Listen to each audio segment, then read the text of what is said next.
Hello બચ્ચો, કેમ છો? જય સ્વામિનારાયણ. ધોરણ 11 ની અંદર ચેપ્ટર નંબર 3 તત્વોનું વર્ગીકરણ અને ગુણધર્મની આવર્તિતતાની અંદર આજે આપણું આ 10મું લેક્ચર છે. આ લેક્ચરની અંદર આપણે સમૂહના તત્વોમાં ઉપરથી નીચેની તરફ જતા આયનીકરણ એન્થાલ્પીનું મૂલ્ય ઘટતું જાય છે. છેલ્લા લેક્ચરની અંદર આપણે આવર્તના તત્વોમાં ડાબાથી જબા તરફ જતા આયનીકરણ એન્થાલ્પીનું મૂલ્ય વધે છે તેના વિશે ભણ્યા હતા. સાથે સાથે તેના અપવાદ પણ ભણ્યા હતા.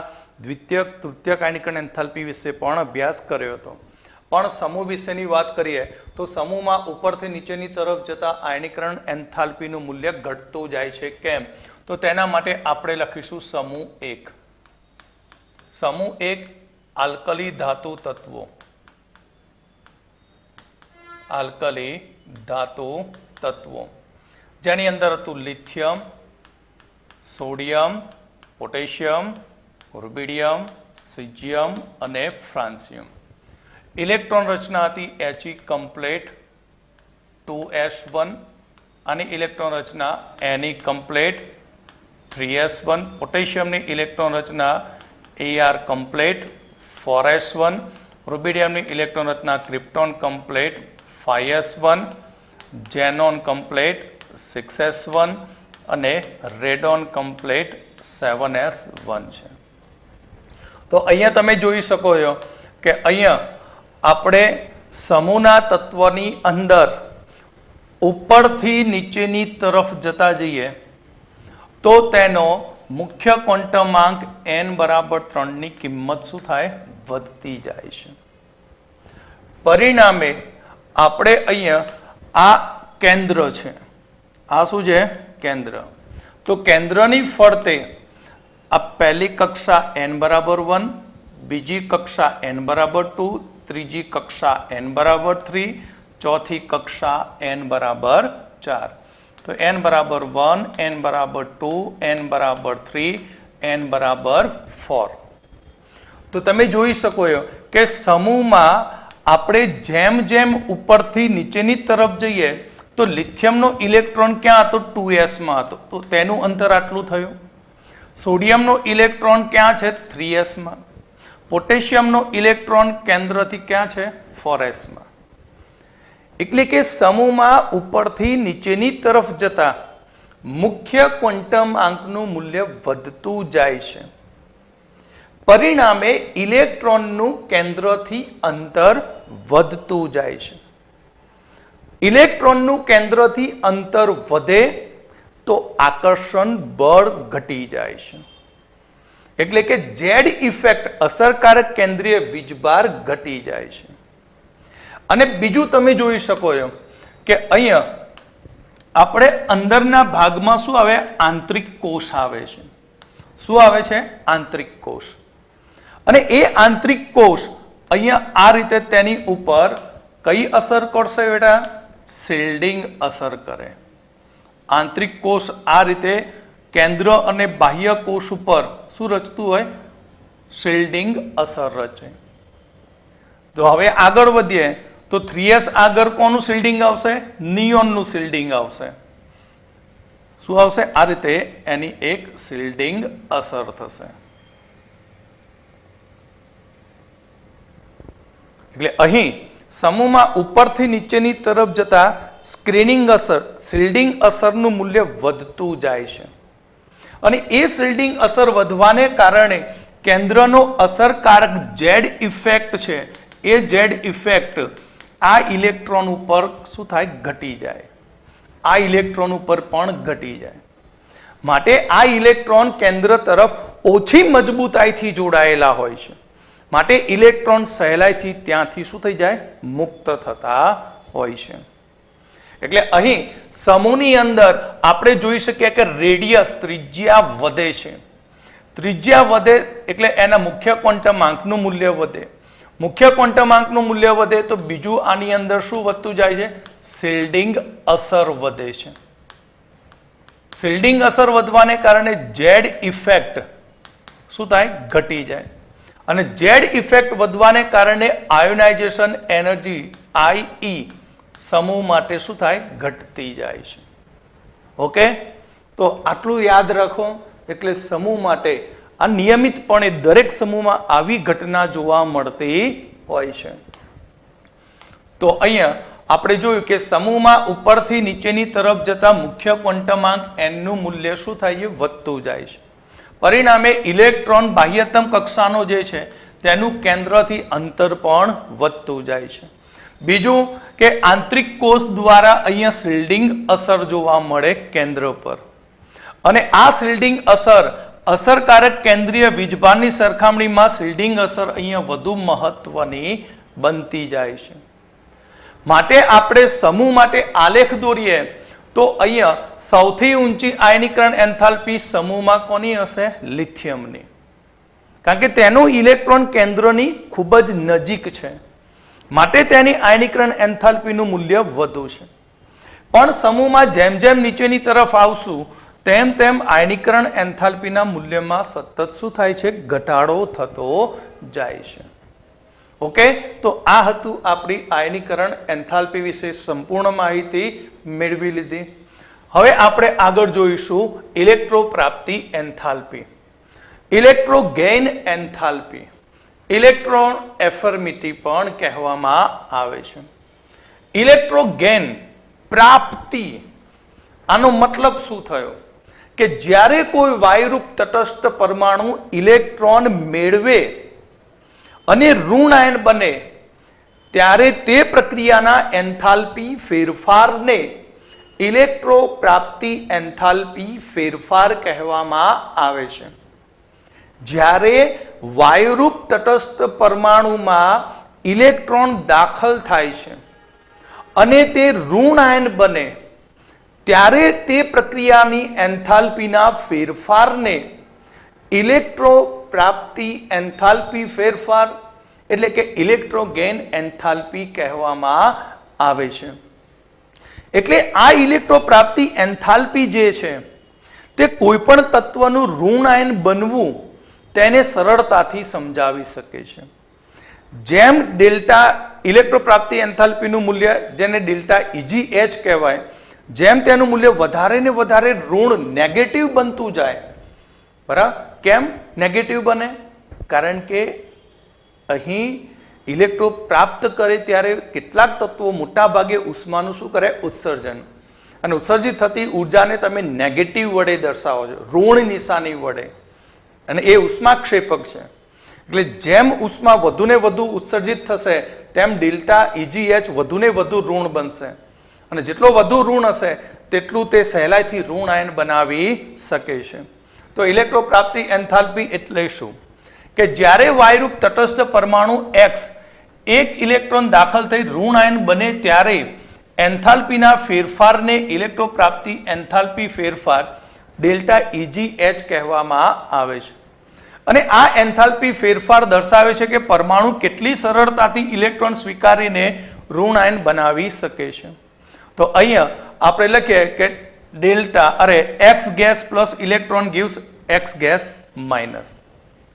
તો અહીંયા આપણને જે ડેલ્ટા EgH મળે છે તેની કિંમત 2 હોઈ શકે, પ્લસ ઓર માઇનસ. કેટલી મૂલ્ય હોઈ શકે? 2. પ્લસ બી હોઈ શકે અને માઇનસ બી હોઈ શકે. તો બેટા કયા તત્વો એવા છે કે જે સહેલાઈથી ઋણ આયન બનાવી શકે? તો આવર્ત કોષ્ટક આખું આપણે ભણી ગયા, તેમની ઇલેક્ટ્રોન રચના પણ ભણી ગયા. જે તત્વને અષ્ટક પૂર્ણ કરવા માટે ઓછામાં ઓછા ઇલેક્ટ્રોનની જરૂર પડે તેની ઇલેક્ટ્રો પ્રાપ્તિ એન્થાલ્પીનું મૂલ્ય સૌથી વધુ ઋણ બનતું હોય છે. તો આપણે અહીંયા કહ્યું કે delta EgH plus or minus હોય છે. એટલે કે અહીંયા પ્રક્રિયા દરમિયાન ઇલેક્ટ્રોન ગ્રહણ કરવાની પ્રક્રિયા ઉષ્મા કઈ હોઈ શકે? ઉષ્મા ક્ષેપક હોઈ શકે અથવા ઉષ્મા શોષક હોઈ શકે. તે તત્વના સ્વભાવ ઉપર હોય છે. કયા તત્વનો સ્વભાવ એવો છે કે તે ઉષ્મા ક્ષેપક હોય? કયા તત્વનો સ્વભાવ એવો છે કે તેનો ઉષ્મા શોષક સ્વભાવ હોય છે? તો અહીંયા સામાન્ય રીતે મોટા ભાગના તત્વો જ્યારે ઇલેક્ટ્રોન મેળવે ત્યારે ઉર્જાનું ઉત્સર્જન કરતા હોય છે, પણ કયા તત્વો ઉર્જાનું ઉત્સર્જન નથી કરતા આપવી પડે છે તે પણ હું તમને સમજાવીશ. તો અહીંયા આને કહેવાય ઇલેક્ટ્રોપ્રાપ્તિ એન્થાલ્પી, અને ઇલેક્ટ્રોપ્રાપ્તિ એન્થાલ્પીનું મૂલ્ય કેવું હોય છે? મોટા ભાગે ઋણ હોય છે. સમૂહ 17, સમૂહ 17 ની અંદર આપણે હેલોજન તત્વોની વાત કરીએ તો તે સૌથી વધુ ઋણ ઇલેક્ટ્રોપ્રાપ્તિ એન્થાલ્પી ધરાવતા હોય છે. સમૂહ 17 માટે ડેલ્ટા EGH નું મૂલ્ય વધારે ઋણ હોય છે. એનું રીઝન શું? તો સમૂહ 17 ની તમે ઇલેક્ટ્રોન રચના બાહ્ય કોષની જાણો છો.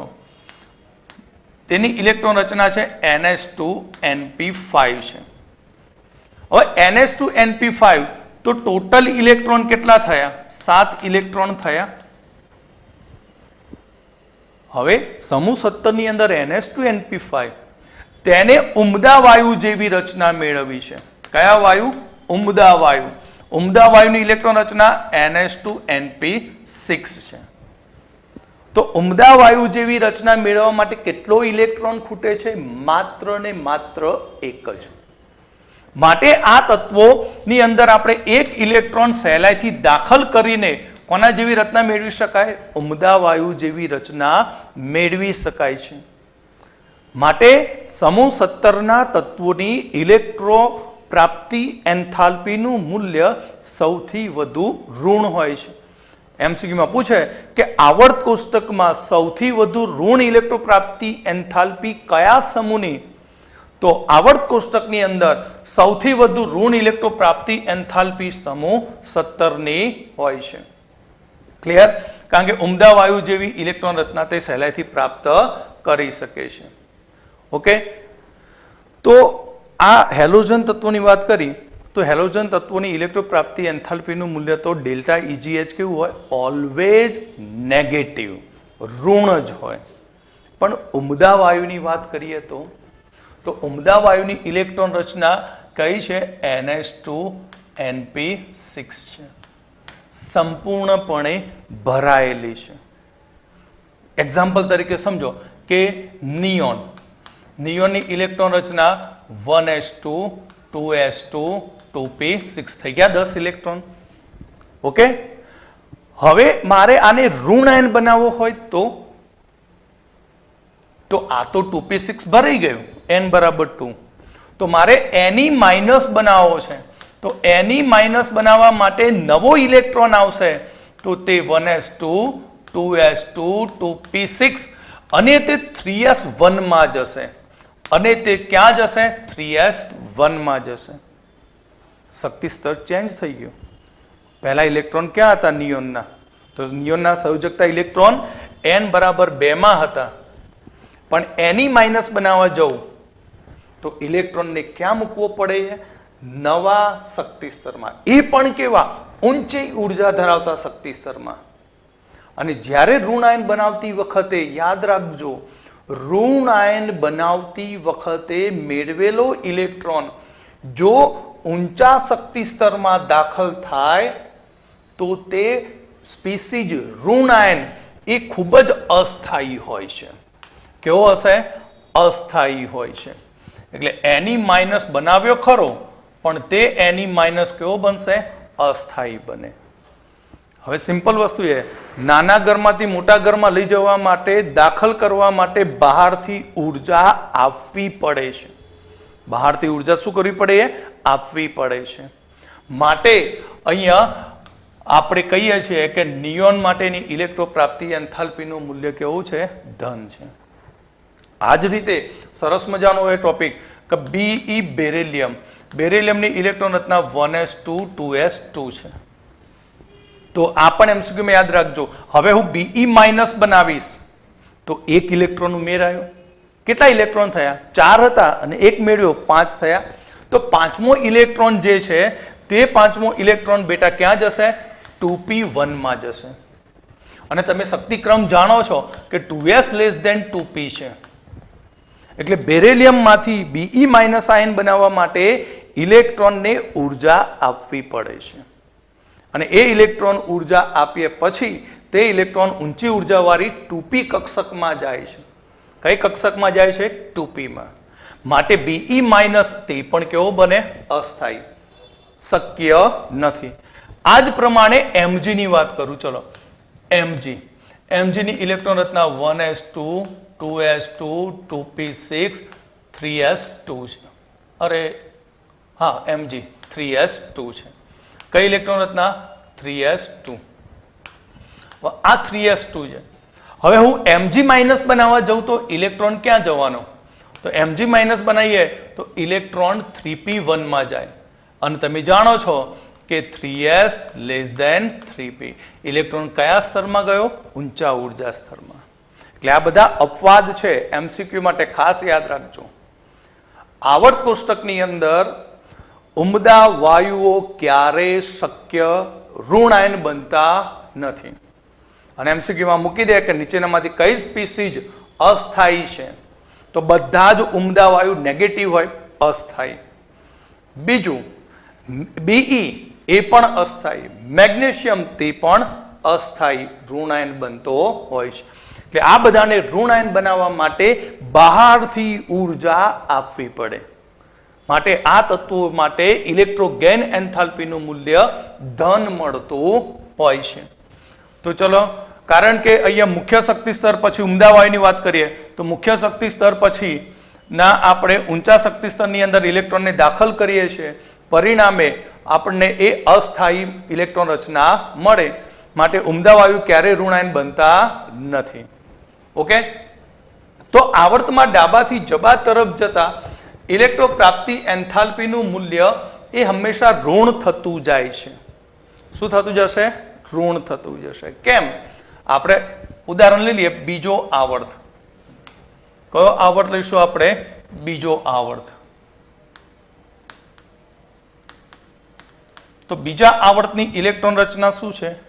તો બીજા આવર્તના તત્વો lithium, beryllium, boron, carbon, nitrogen, oxygen અને ફ્લોરિન.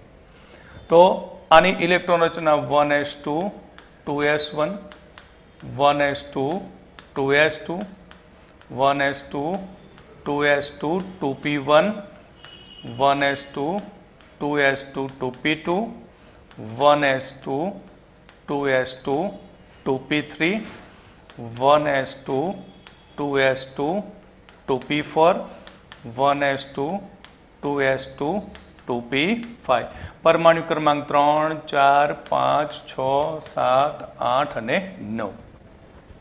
તો તમે જોઈ શકો છો આવર્તની ઇલેક્ટ્રોન રચનાની અંદર આપણો પરમાણુય ક્રમાંક Z વધતો જાય છે. શું વધતો જાય? Z.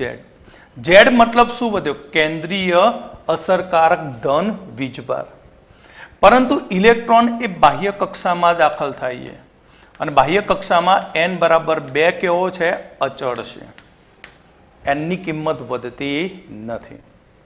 તો આગળ શીખી ગયા કે આવર્તમાં ડાબાથી જબા તરફ જતા પરમાણુના કદમાં શું થાય? ઘટાડો થાય.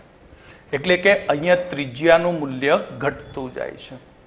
ત્રિજ્યાનું મૂલ્ય ઘટે તો કદ પરમાણુનું નાનું બને. કદ નાનું બને તો નાના કદમાં ઇલેક્ટ્રોન કેન્દ્રની નજીક પહોંચી જાય અને પરિણામે તે સહેલાઈથી ઇલેક્ટ્રોન મેળવી શકે છે. કારણ કે અહીંયા આપણી જે શિલ્ડિંગ અસર બનતી હોય છે, શિલ્ડિંગ અસર એ ખૂબ જ નિર્બળ હોય છે, પરંતુ તેનો Z ઇફેક્ટ વધુ હોય છે. અને Z ઇફેક્ટ વધુ હોય તો તેના ડેલ્ટા EGH નું નેગેટિવ મૂલ્ય કેવું બને? વધારે. માટે ઇલેક્ટ્રો પ્રાપ્તિ એન્થાલ્પીનું મૂલ્ય આવર્તમાં ડાબાથી જબા તરફ જતા એ વધુ ઋણ થતું જાય છે. ઓકે, સમજણ પડી ગઈ? તો ચલો આના મુદ્દા જોઈ લઈએ. આવર્તમાં ડાબાથી જબા તરફ જતા અસરકારક કેન્દ્રીય વીજભારમાં વધારો થાય છે. બીજો મુદ્દો, નાના કદમાં ઇલેક્ટ્રોન જોડાવું સરળ બની જાય છે. ત્રીજો મુદ્દો, દાખલ થતા ઇલેક્ટ્રોન એ ધન વીજભારિત કેન્દ્રની નજીક હોય છે. માટે તેમની ઇલેક્ટ્રો પ્રાપ્તિ એન્થાલ્પીનું મૂલ્ય શું થતું જાય? વધુ ઋણ બનતું જાય. તો આપણે જોઈ શકીએ બીજા આવર્ત માટે લિથિયમ, બેરિલિયમ. જો બેરિલિયમમાં શું થયું? ઇલેક્ટ્રો પ્રાપ્તિ એન્થાલ્પી ઘટી. એકદમ સડનલી કેવી આવી? નીચે આવી. તો અરે ધન તરફ ગઈ. કઈ તરફ ગઈ? ધન તરફ. જો શૂન્ય તરફ આવે માઇનસમાંથી. કેમ? શીખવાડી દીધું. કારણ કે Be માઇનસ કઈ ઇલેક્ટ્રોન રચના બનાવે? 2s2. હવે ઋણ આયન બનાવો તો ઇલેક્ટ્રોન ક્યાં જવું જોઈએ? 2p માં. 2p ઊંચું શક્તિ સ્તર, ઊંચી ઉર્જા ધરાવતી કક્ષક, માટે તે ધન તરફ જશે. પછી બોરોન તરફ ઋણ, કાર્બન ઋણ, અને નાઇટ્રોજનમાં સડનલી પાછી ઘટી જશે. એનું કારણ શું થશે? એનું કારણ પણ સેમ. તો એનું કારણ છે અહીંયા નાઇટ્રોજન માટેનું સમજી લો. નાઇટ્રોજનની ઇલેક્ટ્રોન રચના 2s2 2p3 છે. હવે 2s કક્ષક તો ઇલેક્ટ્રોનથી સંપૂર્ણ ભરાયેલી છે અને p કક્ષક ઇલેક્ટ્રોનથી કેવી ભરાયેલી છે? અર્ધપૂર્ણ. નાનું ઘર છે 3 BHK. કેટલા વારનું મકાન છે? 80 વારનું અથવા તો 70 વારનું મકાન. 70 વારના 3 BHK ના મકાનની અંદર ઓરડા કેવા હોય? નાના નાના હોય. નાના ઓરડાની અંદર દરેકમાં એક એક ઋણ આયન શું કર્યો? ગોઠવી નાખ્યો છે ઇલેક્ટ્રોન. હવે એક નાનો રૂમ હોય, એક બેડ રાખી શકાય તેટલો. હવે એની અંદર પાછું કહે કે ભાઈ તમે એક બીજો લઈ લો ને અંદર, તો ના પાડે. કેમ? કારણ કે નવો જે ઇલેક્ટ્રોન દાખલ થશે એ નવા થતા દાખલ થતા ઇલેક્ટ્રોન ઉપર અહીંયા શું ચાલુ થશે? અપાકર્ષણ બળ લાગશે. શું લાગશે? અપાકર્ષણ બળ. n બરાબર 2 છે. કદમાં નાની પરમાણુય કક્ષક છે. અને નાની પરમાણુય કક્ષકની અંદર 3 માં એક એક ઇલેક્ટ્રોન ગોઠવાય, પરિણામે ચોથો મૂકવા જતા શું થશે? ઇલેક્ટ્રોન વચ્ચે અપાકર્ષણ બળ વધી જશે. માટે નાઇટ્રોજનની આયનીકરણ એન્થાલ્પી સડનલી એકદમ ઘટી જાય. તો નાઇટ્રોજન શું છે? તો યાદ રાખજો, નાઇટ્રોજન n-2 આ શક્ય નથી, પણ n-3 શક્ય છે.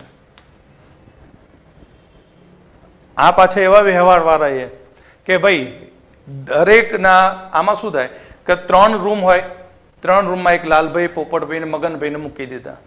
પછી છગનભાઈને લાવીએ તો લાલભાઈ કે ભાઈ તું જે મગનભાઈના જોડે જા, કે છગનભાઈના જોડે, પોપટભાઈના જોડે જા. એને શું કે ધક્કા મૂકી કરીને અલગ અલગ ફેરવે. કેમ? પોતાના ઘરમાં એને સાચવવો નથી. પણ બાપા એમ કે ચલો ભાઈ મગન છગન ત્રણેયના રૂમમાં એક એક ભાઈ ગોઠવાઈ જાઓ. તો ચૂપચાપ 3 જણા સહન કરીને બીજા આવનારા 3ને પણ સાચવી લેશે. તો અહીંયા n-3 શક્ય બને, પણ n-2 શક્ય નથી. આ નાની નાની વસ્તુઓ MCQ માટે, નીટ માટે ખૂબ જ અગત્યની બને છે. પછી ઓક્સિજન ટોપ ઉપર ફ્લોરિન. ફ્લોરિનની ઇલેક્ટ્રોપ્રાપ્તિ એન્થાલ્પીનું મૂલ્ય ખૂબ જ વધુ હોય. અને જો આ નિયોનમાં એકદમ સડનલી ઘટીને કેવી બની ગઈ ઇલેક્ટ્રોપ્રાપ્તિ એન્થાલ્પી? ધન બની ગઈ. કેમ ધન બની? કારણ કે ઇલેક્ટ્રોનને આપણે ખૂબ જ ઊંચા શક્તિ સ્તરમાં નાખીએ છીએ ઋણ આયન બનાવવા માટે, ત્યારે ઉર્જા આપવી પડી.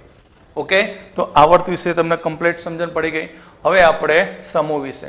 સમૂહમાં ઉપરથી નીચેની તરફ જતા અહીંયા ઇલેક્ટ્રોપ્રાપ્તિ એન્થાલ્પીનું મૂલ્ય ઓછું ઋણ બનતું જાય છે. કેમ? તો આપણે જોઈ લઈશું સમૂહ. ચલો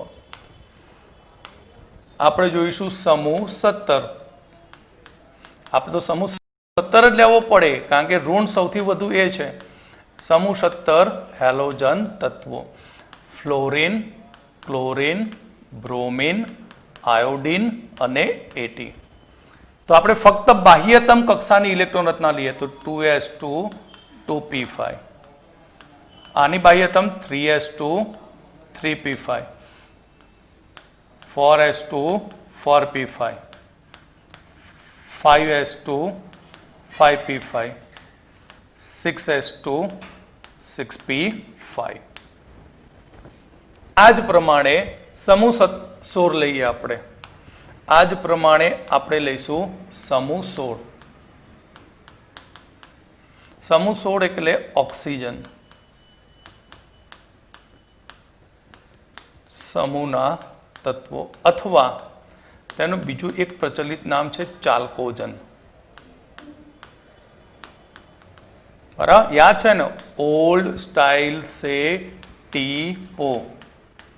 તો આની ઇલેક્ટ્રોન રચના 2s2 2p4, sulphur 3s2 3p4, silicon 4s2 4p4, ટેલ્યુરિયમ 5s2 5p4, 6s2 6p4. તો તમે બંને ઇલેક્ટ્રોન રચનાનો અભ્યાસ કરો તો તમને માલુમ પડે છે કે અહીંયા એનની કિંમત સતત બંનેમાં શું થતી જાય છે? વધતી જાય છે. એટલે કે રેડિયસ વધતી જાય. રેડિયસ વધતી જાય એટલે ઇલેક્ટ્રોનનું કેન્દ્રથી અંતર વધે, મુખ્ય ક્વોન્ટમાંક વધવાને કારણે. બીજું, આંતરિક કોષ જે પણ હશે, helium, neon, argon, krypton, xenon, radon, તેના દ્વારા તેની ઉપર શું લાગશે? શિલ્ડિંગ અસર લાગશે. એટલે સમૂહ માટે શિલ્ડિંગ અસર કેવી હોય? વધારે હોય. માટે આપણો અસરકારક ઝેડ ઇફેક્ટ શું થશે? ઘટી જાય. અને ઝેડ ઇફેક્ટ ઘટે તો આકર્ષણ ઘટવાથી ડેલ્ટા EGH બરાબર લો હોય છે. કેવો હોય? ઓછો ઋણ હોય છે. કેવો બનશે? ઓછો ઋણ બનતો હોય છે. ઓકે, તો આ થયું આપણે સમૂહ માટે. એટલે આપણે એમ કહી શકીએ કે સમૂહ 17 ની અંદર ફ્લોરિનની ઇલેક્ટ્રોપ્રાપ્તિ એન્થાલ્પી ડેલ્ટા EGH વધારે ઋણ હોય, હાઈ નેગેટિવ હોય.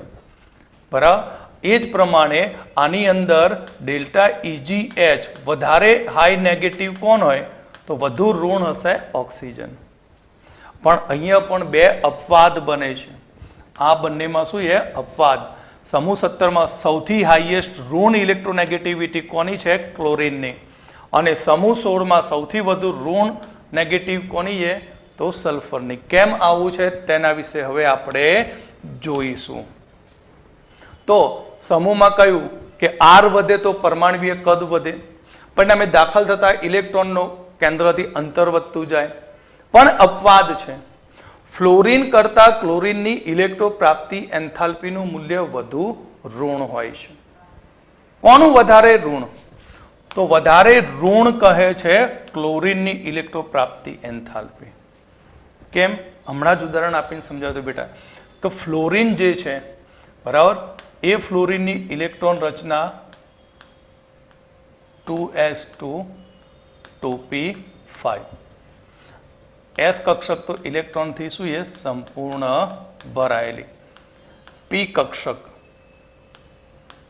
તો P ની અંદર અહીંયા એક ઇલેક્ટ્રોન, અહીંયા એક ઇલેક્ટ્રોન અને એક અહીંયા ઇલેક્ટ્રોન.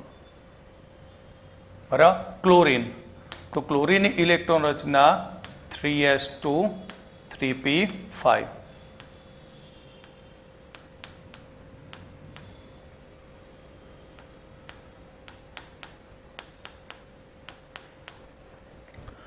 હવે ફ્લોરિનમાંથી ફ્લોરાઇડ ઋણ આયન બનાવવું. ફ્લોરિનમાંથી ફ્લોરાઇડ ઋણ આયન બનાવવું. તો ઋણ આયન બનાવીશ ત્યારે જે ઇલેક્ટ્રોન છે એ ઇલેક્ટ્રોન અહીંયા આવશે નેગેટિવ. સોરી, વધારાનો મૂક્યો તો આ ઇલેક્ટ્રોન વધારાનો દાખલ થયો. પણ તે દાખલ થતો ઇલેક્ટ્રોન કયા કોષમાં ગયો? n=2 માં ગયો. જ્યારે ક્લોરિનમાંથી ક્લોરાઇડ ઋણ આયન બનાવીશ ત્યારે તે ઇલેક્ટ્રોન એ n=3 માં જશે. ક્યાં જશે? n=3 માં. અને તમે જાણો છો કે આ કેન્દ્ર છે, કેન્દ્રની ફરતે આ n=1 છે અને આ n=2 છે. જ્યારે ક્લોરિન માટે જોઈએ તો આ n=1, n=2 અને ક્લોરિન માટે n=3. દેખીતી રીતે n=2 નું કદ નાનું છે. હવે નાના ઘરની અંદર 3 BHK માં નાનું 3 BHK હોય 65 વારનું. હવે એ નાના 3 BHK માં આ વધારાનો ઇલેક્ટ્રોન દાખલ કરીશું તો ત્યાં ગીચતા વધી જશે. પરિણામે આ ઇલેક્ટ્રોન ઉપર અપાકર્ષણ બળ વધુ લાગે. અપાકર્ષણ બળ વધુ લાગશે. ઋણ આયન બનશે ખરો, ઉર્જા મુક્ત પણ કરશે, પણ જેટલો ફાસ્ટ ઋણ આયન બનવો જોઈએ તેટલો ફાસ્ટ ઋણ આયન F- બને નહીં. કેમ?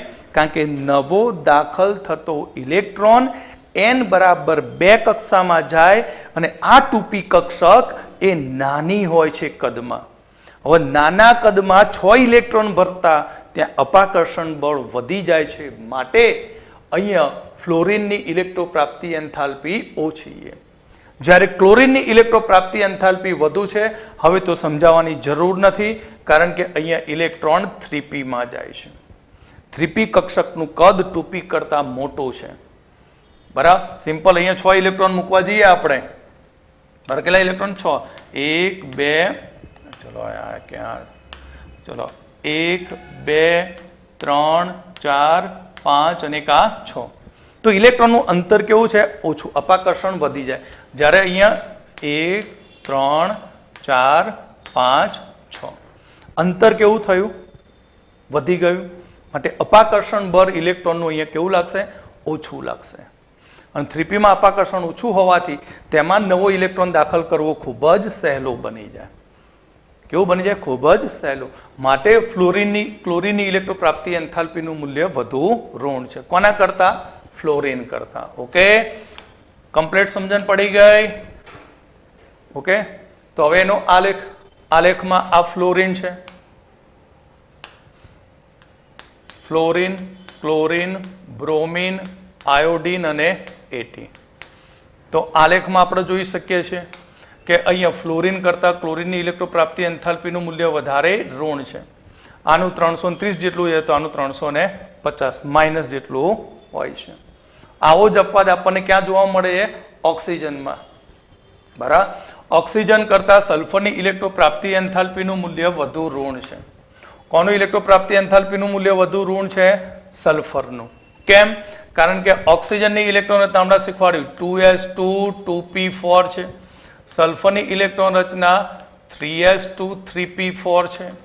તો આ n બરાબર 2 છે, જ્યારે આ n બરાબર 3 છે.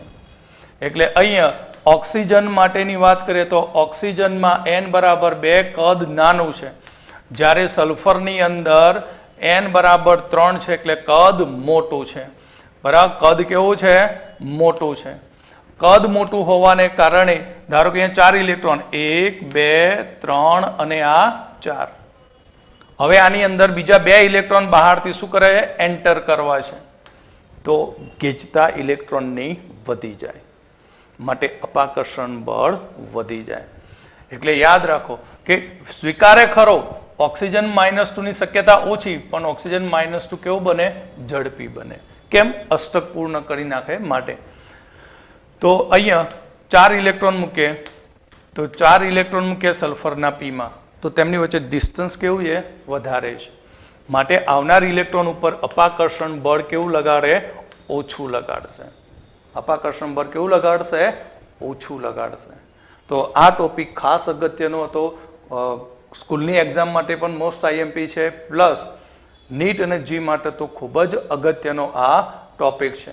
હવે આપણે આગળ નેક્સ્ટ લેક્ચરની અંદર વિદ્યુત ઋણતા વિશે ભણીશું. અને વિદ્યુત ઋણતા ખૂબ જ અગત્યનો ટોપિક છે. 11 અને 12 સાયન્સનું ટોટલી ઓર્ગેનિક ઇલેક્ટ્રોનેગેટિવિટી વિદ્યુત ઋણતા ઉપર આધારિત છે. જો તમને વિદ્યુત ઋણતા કમ્પ્લીટ સમજ આવશે તો તમે આગળના MCQ 12 સાયન્સની અંદર પણ સોલ્વ કરી શકશો. ઓકે.